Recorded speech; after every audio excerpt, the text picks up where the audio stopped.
Just Like Us, for LGBT young people. Hello and welcome to the monthly Just Like Us podcast discussing what it's like to be LGBT+. My name is Ellie and I'm going to be one of your hosts this month. We also have Heather with us. Hello! And this month we also have a special guest joining us on the podcast. Since her rise to fame as a finalist of Love Island in 2018, she has secured multiple modelling contracts, spoken candidly about her sexual orientation and mental health, and has become a vocal proponent of body positivity and female empowerment. It is our pleasure to welcome Megan Barton-Hanson to the Just Like Us podcast. Hi, Megan! Hey! Sorry, I got too excited there. Oh, thank you so much for having me. Oh, it's so great to have you. How are you doing? Yeah, good. I'm loving life. Like, everything's so fast paced now. Things are slowly getting back to normal after COVID. So it's good to get back into the swing of things. Oh, nice. Yeah. Yeah, I went to a shop the other day and bought some clothes in the shop and it was really weird. I haven't done that in months. So it's all kind of, Big the normal moves things are starting to happen again. Yeah, honestly, I don't know. I feel like having got so used to just doing nothing, I'm doing anything at all. I'm like, wow, I need to, take a 3-year nap or so just to recover. My goodness. Yeah, I'm not going to lie. I kind of liked it towards the end. At first, I was like, oh my God, this is going to be hell. But I absolutely loved it. Didn't have to do anything. I was getting through all the Netflix series. I was loving life. Minimal movement. I was on energy saving mode.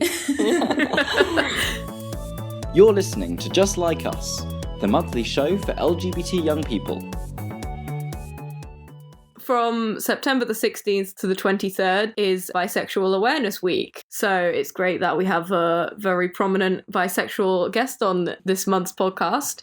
And we want to chat with you a little bit about your experiences with being bisexual and a person in the public eye. So first off, I just wanted to know, when did you first realise you were bi? How did you kind of deal with that realisation process?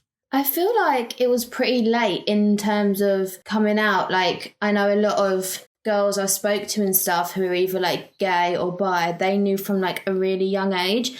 And I think it's not until hindsight that I look back and was like, no, definitely in films or whatever, I paid more attention to the girl's role and was more into the girl. But it's not until hindsight. I would say I was about late teens, maybe 18, 19. And I had a really good friend at college. And I remember we was just growing closer. She had a boyfriend at the time and I would get jealous whenever he used to come over. And I was like, this isn't right. And then after that, I started seeing a girl.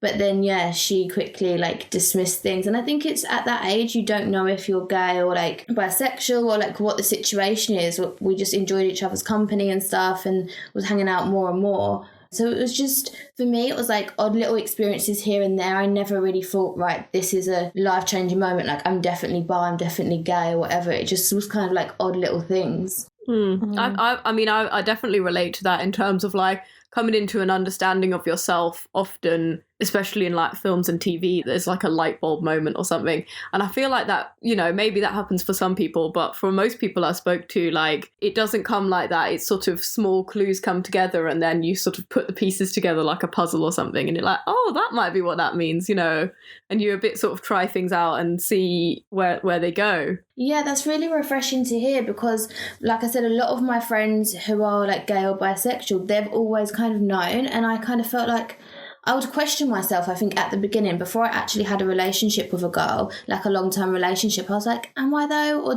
am I just attracted to women? And could I actually have a serious relationship with a woman? So I did doubt myself a lot. But I think that's one of my big messages to young people who follow me as well. You don't have to categorize and put yourself in a box immediately. Just explore and just see what feels natural and right for you. You don't have to decide straight away. If you have one crush on a girl, it doesn't mean you're definitely a lesbian. Do you know what I mean? I think just go with how you feel and don't be forced to put yourself in a box. Yeah, definitely.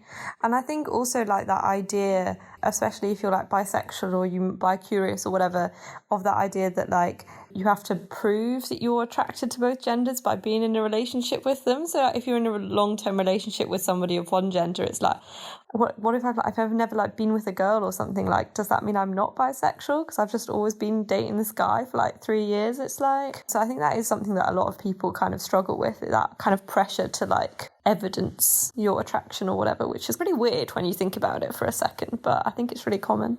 Yeah. I mean, that's another thing, is obviously you not only came out to and sort of, you know, maybe had that pressure of the people in your immediate circle, your friends and your family and the people that you speak to a lot, but you also had to come out in the public eye in a way. You know, you had to come out to the world and the people that watch you and the people that follow you on social media. What kind of experience was that? How did you find it? Yeah, it was quite difficult. I've always said, like, I've grown so much in confidence since my time at school. I was, like, so shy back then. And in loads of ways, I'd grown massively. But that was one thing I was really still not insecure about. I just, like you said, I felt like I had something to prove. Like, my parents knew and my mum knew from the first time I done anything, like, sexually with a girl. Then I just thought, I don't know if I'm bi, I don't know if I'm gay at this point. I'm just going to be honest. And I told my mum, and I'm luckily, like, my mum's really, really open and she was fine. But then when I had to go on a dating show and I said to the producers, I want to date girls and guys, I was even questioning myself because I was getting set up on dates on Celebs Go Dating, it was this show. And I thought, I'm not really clicking with any of these girls. And I started to doubt myself. And it's like you said, because you're bi, people kind of want evidence. They're like, oh, so what's your longest relationship with a girl? What's your longest relationship with a boy? Like, I felt like I had so much to prove to people, whereas in my close circle, my family, my friends, I kind of just owned it like it is what it is. Like, if it's just a casual thing with a girl, if it's a full-blown relationship, it doesn't matter. They're going to love me and respect me for whatever I do. But I think to the general public, like you said, they kind of want to section you off and put you in a box and be like, right, is she definitely, or I didn't know. And I think I struggled as well because people thought, because they'd seen me with a guy, how I got famous was in a relationship with a guy. So I think because of that, people were like, oh, she's just doing it for publicity. Like, I felt like I really did have something to prove, which wasn't a nice feeling. Mm-hmm. Thinking about like different like LGBT plus identities, like how do you think the media kind of portrays bisexuality? Do you think people in the media see you as an LGBT plus person? Do you reckon? Yeah, I think so. And I think, I don't know, maybe because I come up when I was older, people are more like inquisitive, I guess, and like, oh, how did this come about? Have you always known? But no, I think the media is doing like a really good job at the moment. I think it's come a long way. Like when I was growing up, there wasn't many like bisexual role models out there. But now, even in my small reality circle, there's 2 girls who have recently, like Demi Sims, who I dated on the show, she's been openly bi from her first ever episode on Towie. And then Chloe from Geordie Shore, she's just come out as being bisexual. So I think slowly but surely we're moving in the right direction and people are feeling more liberated to own their sexuality without judgment, which is so good. Definitely. Yeah, I think that's really brilliant. And as you say, people are more able to show their full identity in the public eye without so much fear of how people are going to perhaps look at them differently. And it's really great that, you know, you're saying that you've got these other people in the same area as you that you can look to as role models of bisexuality. Do you find any other role models? Did you find anyone growing up particularly? Or did you kind of feel like there was a lack there and you had to figure it out on your own? Yeah, when I was really young, I don't think there was any bisexual girls that I really knew of. I think the first person in the public eye, maybe it was Lady Gaga. I think she was the first ever person. But then from her, we've had like Miley Cyrus and Cara Delevingne, and that's been amazing because they're people who don't stereotypically look like, I don't know, the stereotype of like a butch lesbian. I think because I am quite feminine, people are like, no, you can't be gay. It just must be because you had a bad experience with men. And I find that so annoying just because I don't fit the stereotype. I'm like, but I am. So yeah, that's pretty tricky sometimes. Yeah. No, that like classic, like when somebody's like, oh, well, you don't look like gay. It's like, well, how does a gay person look? Like, what do you... Literally, we don't it's go so around wearing like a narrow-minded. label or something. Like a until it's neon Pride sign. Month and we're all like waving rainbow flags. Speaking of kind of waving flags, etc. So as you've got a bit older and you were mentioning like your fellow reality TV stars who are also like LGBT plus, have you found that you've got that sense of community or like going to Pride or anything like that? Yeah, I think especially in my job, like I think there's a lot of openly gay people in showbiz, and I think that really helps. Like my best friend who I've met since the show, he had a relationship with a girl for like 4 years and now he's gay. Like I don't think he even says that he's bisexual, he's like just into men. So I think that really helps that my best friend is the same. Like he's had the experience of dating a woman and having a long-term relationship. Like I've mainly dated boys, but now we're completely the other way. So I think it definitely helps to have a friend who's gone through the same sort of thing as you. Yeah, I think that's really important to have, whether it's someone you look up to in the media or someone in your own life that you can kind of see, yeah, I can relate to your life and your experiences, and we've got something similar going on there. And I also find it really interesting we were discussing how like people will, you know, perhaps try and discredit people using the label of bisexual, looking at people's sexual history. And it's interesting you say like your friend identifies using the word gay but has also dated men and women, and so it works the other way as well, I reckon. You know, I bet he gets the other way of, you know, are you sure you're not bisexual because you dated a woman, you know?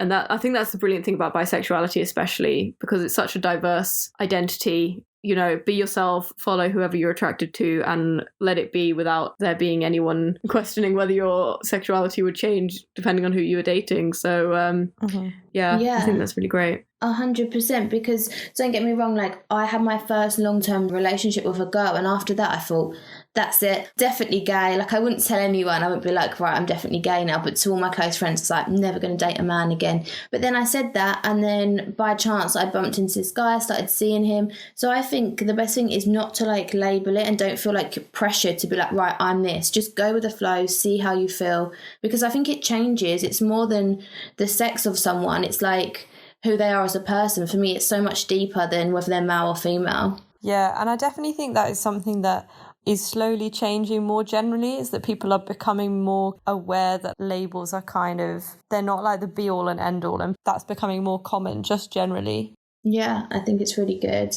Yeah, and I mean, I think me and Heather know from going and standing up in schools, we stand up in front of, you know, a class full of 30 kids, and that's terrifying to tell your story to, and you do that, but on like, you know, a national stage. But I think opening yourself up to people like that, as well as kind of, it can be a bit daunting, but actually it's so rewarding. Have you found that process interesting, rewarding, terrifying, any of those kind of things? What do you think? Yeah, I can't say I'm as brave as you. I know I said I would one day do a talk at my school, but I don't know how you go and stand in front of a silent room and speak. Like, to me, that is so much more scary than posting something on Instagram. But yeah, there was an element of pressure, but I think it's like I said, because I did come from a reality TV show where people only knew me as straight, and I kind of had a lot of trolling on the amount of guys that I dated on that show, and people only saw me as one way. I knew that I wasn't the most liked character on that show, so I thought, oh God, I'm just giving them something else to moan about or pick at me for or judge me for. But then I thought, like, I've got one life, I'm not going to filter myself for anyone else. So I'm super glad I'd done it as publicly as I did. I'm glad that I told my mum before, and she knew that I was into girls before I just said it live on TV or whatever. But yeah, and I think even the amount of trolling and stuff I get for it, and people like, oh, it's just because it hasn't worked out with men, which may I add is so annoying and not the case at all. Like, looking back, like I said, I would like watch films and I'd be obsessed with like Angelina Jolie. You're not telling me I've had that attraction to women just because it hasn't worked out with men. Like 100%, that's always been there.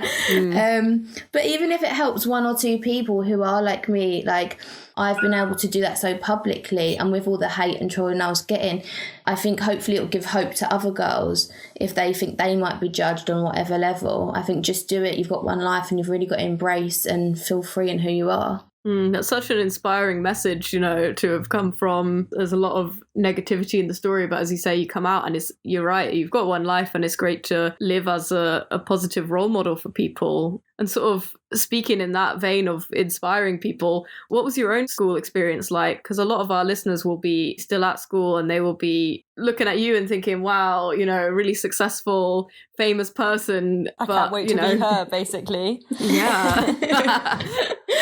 Yeah, so I was really, really shy at school. And I think a lot of people at school, you're kind of finding yourself, learning who you are as a person. Like I said, you're still very young, you're exploring, you're learning. So I was very, very quiet and timid. I wouldn't even put my hand up at class. Like if there was drama class, it would be my worst nightmare. I hated speaking. So how I ended up on a massive TV show, God knows. But I do believe in pushing yourself and challenging yourself and really getting out of your comfort zone. So for me, I never like had the goal to be like famous. It just kind of happened. And I think in life, you've got to do that. Whether, I know not everyone gets the opportunity to go on a TV show, but whether that's doing something like volunteering to do it all, I think that's so amazing because it just makes you grow as a person. Yeah, that's really true. It is like through trying different things is how you find what you're really good at and who you are and what you enjoy. And, you know, that's the excitement of life, isn't it? Yeah, and I think when you're at school, like everything seems so big and everyone's judgment seems so big, and it was. And for me at school, it was a really hard time. Like I did have a lot of judgment, like on my appearance as well. That was something that people raised when I was in Love Island as well. I looked completely different when I was at school, and I had like sticky out ears, and I had them pinned back at a young age because I was bullied. Like for me, looking back at school, it wasn't the best experience, but I think it made me who I am today. So I just think if you're going through like anything negative at school, it won't last forever, and it really does make you grow as a person. I think whatever you go through at school, it just makes you like adapt and grow and be stronger as a person to live your life a more full rounded human, I think. Yeah, I don't know about Ellie, but I definitely relate to that in terms of just like that idea of resilience, because for a whole host of reasons, school can be like a really quite a challenging place and like not a good space to be in. But like you will, as you've also found, like you find your people eventually, finding your like best friend or like these other people who you've met later in life. If you're struggling at the moment at school to find people who relate to you or who you feel like you can be open and honest with, hang in there, because there will be people later down the line who will get you and who will share those things with you, and you'll be able to kind of really connect on that level. Yeah, 100%. And it's so random. So my best friend I mentioned, he actually went to my school. And I think I look back and I'm like, all these years that I went to school when I was being bullied and I felt like I had no one, he was only 2 years above me. And now like this many years on, we're like best friends. We don't leave each other's side. So yeah, it's weird how the world works. You will find your people.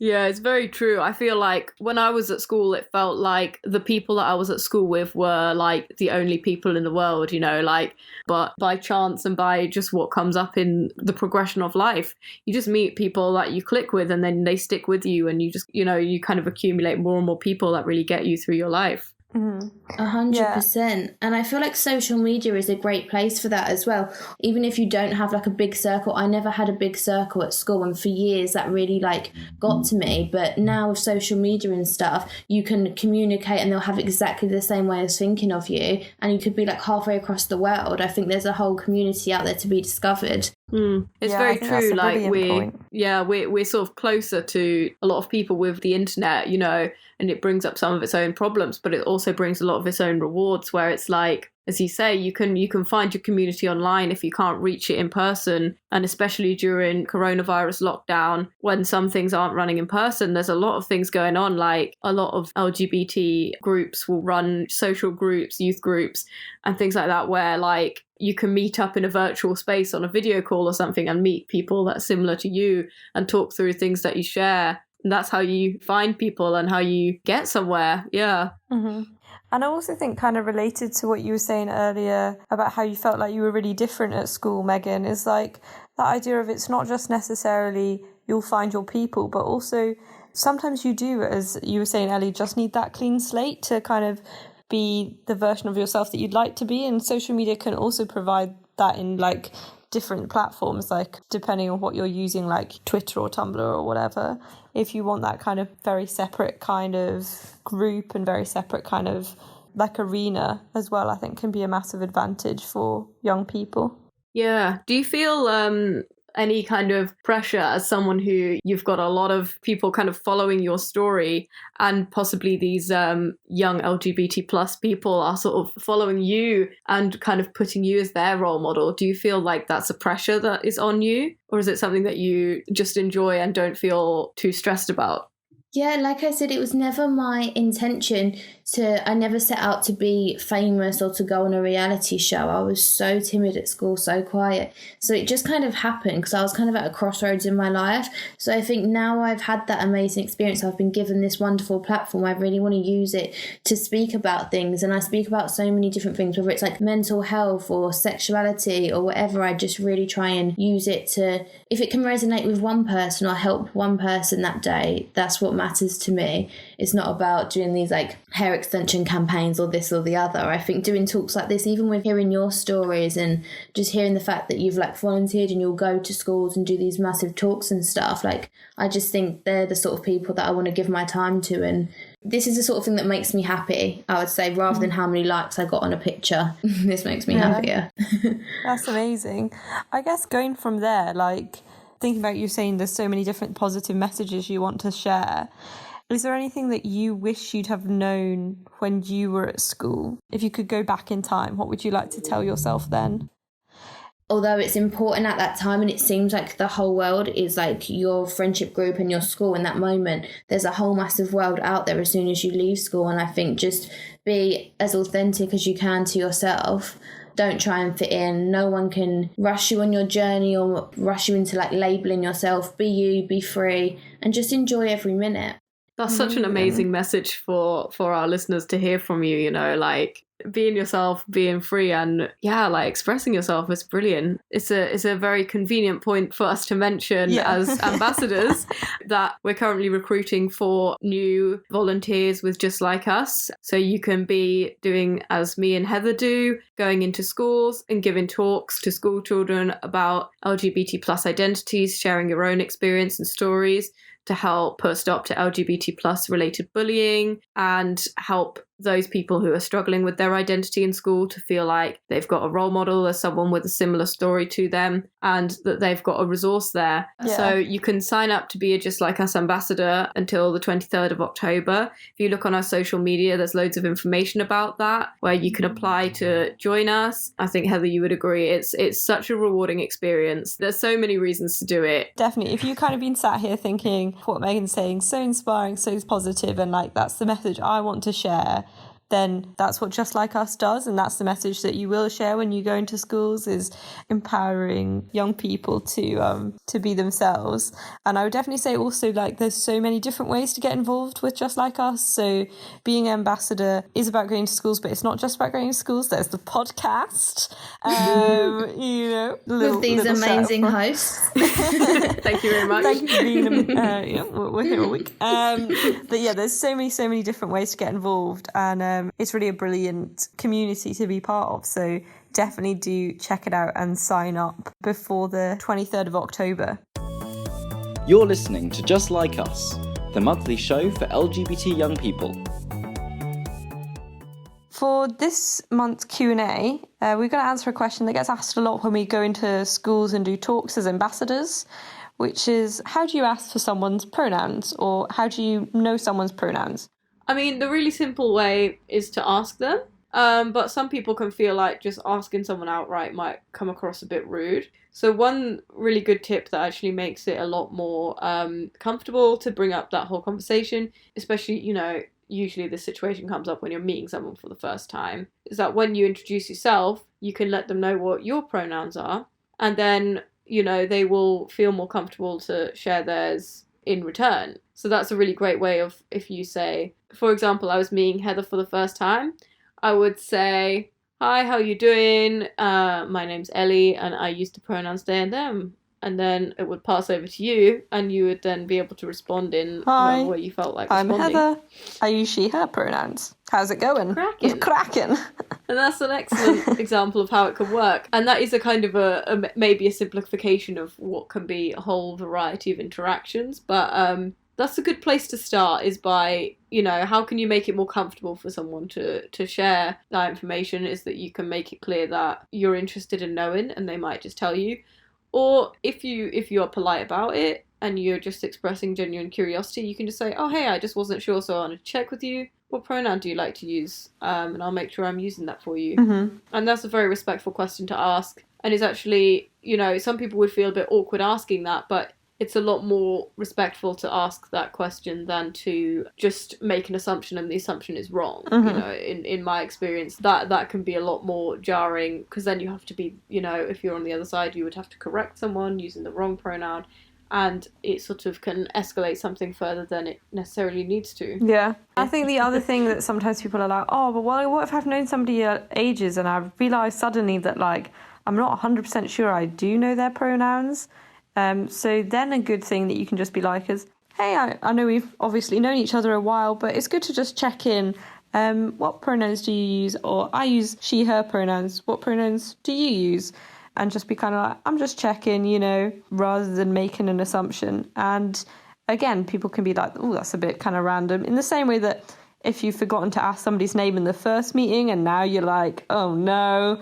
Yeah, which we've all been done. there. But the thing is, we have all done it. And it's the same with pronouns. So sometimes it's good to just check in, especially if you kind of, if you know that the person is maybe like gender fluid, and so their pronouns do often shift. It's good to just check in. And I've got a friend who I often am like, oh, just checking, like, are you using these pronouns at the moment or are you using those pronouns at the moment? And they're like, oh, I'm using those pronouns at the moment. And I'm like, cool, you know? So it's kind of, doesn't need to be a big deal, I would say.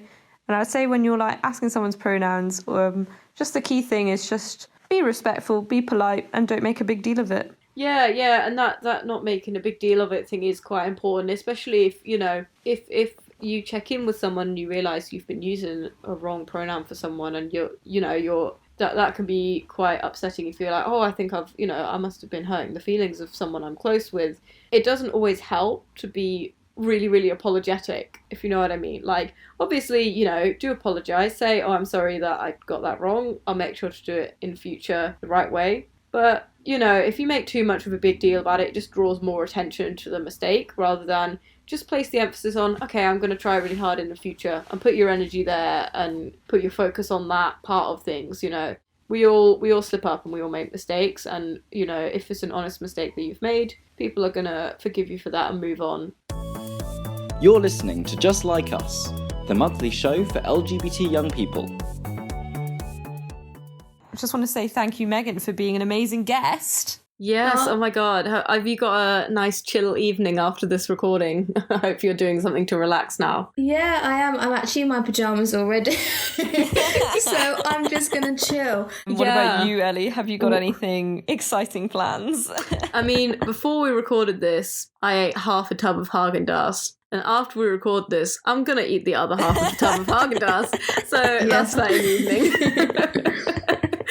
Oh, nice. Yeah. I'm jealous. I'm living a wild rock and roll lifestyle here, but, you know, whole tub of ice cream is the life. Yeah, before you came, Megan, we were actually debating what the best snack is. So if you'd like to weigh in, now is your opportunity. I love the proper kiddie snacks, you know, like Baby Bells and cheese strings. Maybe it's just cheese. Lunchables, though, are good as well. Anything that reminds me of when I was young. You're like, I don't want anything from school apart from the snacks. Toss the apples to the side. Give me the Baby Bells. I mean, I'm sat here looking at a tub of pick and mix that I bought the other day. You know, shamelessly as an adult buying my pick and mix. So I can really relate to you there. Honestly, with that time, I think the first pick and mix you get as an adult is like probably the pinnacle. Like that, you're never going to get past that moment of feeling truly free to make your own decisions. Yeah. Thank you for weighing in. That's a very important topic that we had to cover. Yeah, and thank you so much for your time, for being here. It's going to be great for our listeners to have heard from you. Like, you're so inspiring, and I'm sure loads of people will have really got a lot out of hearing your story. So thank you for being so open and willing to share with us. Oh, thank you so much for having me. Really enjoyed it. Yeah, we will hope that you keep in touch with us, and to our listeners, we will hear from you next month. Bye, everyone. Bye. You've been listening to Just Like Us, the monthly show for LGBT young people. The music was by Twisterium. We come into schools too. Young people, teachers and parents can find us at www.justlikeus.org.